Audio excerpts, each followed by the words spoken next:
اے پیغمبر، کافروں سے کہہ دو کہ تم دنیا میں بھی عنقریب مغلوب ہو جاؤ گے اور آخرت میں جہنم کی طرف اکٹھا کیے جاؤ گے، اور وہ بری جگہ ہے۔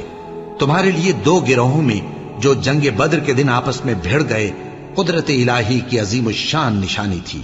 ایک گروہ مسلمانوں کا تھا، وہ اللہ کی راہ میں لڑ رہا تھا، اور دوسرا گروہ کافروں کا تھا، وہ ان کو اپنی آنکھوں سے اپنے سے دگنا مشاہدہ کر رہا تھا۔ اور اللہ اپنی نصرت سے جس کو چاہتا ہے مدد دیتا ہے۔ جو اہل بصارت ہیں ان کے لیے اس واقعے میں بڑی عبرت ہے۔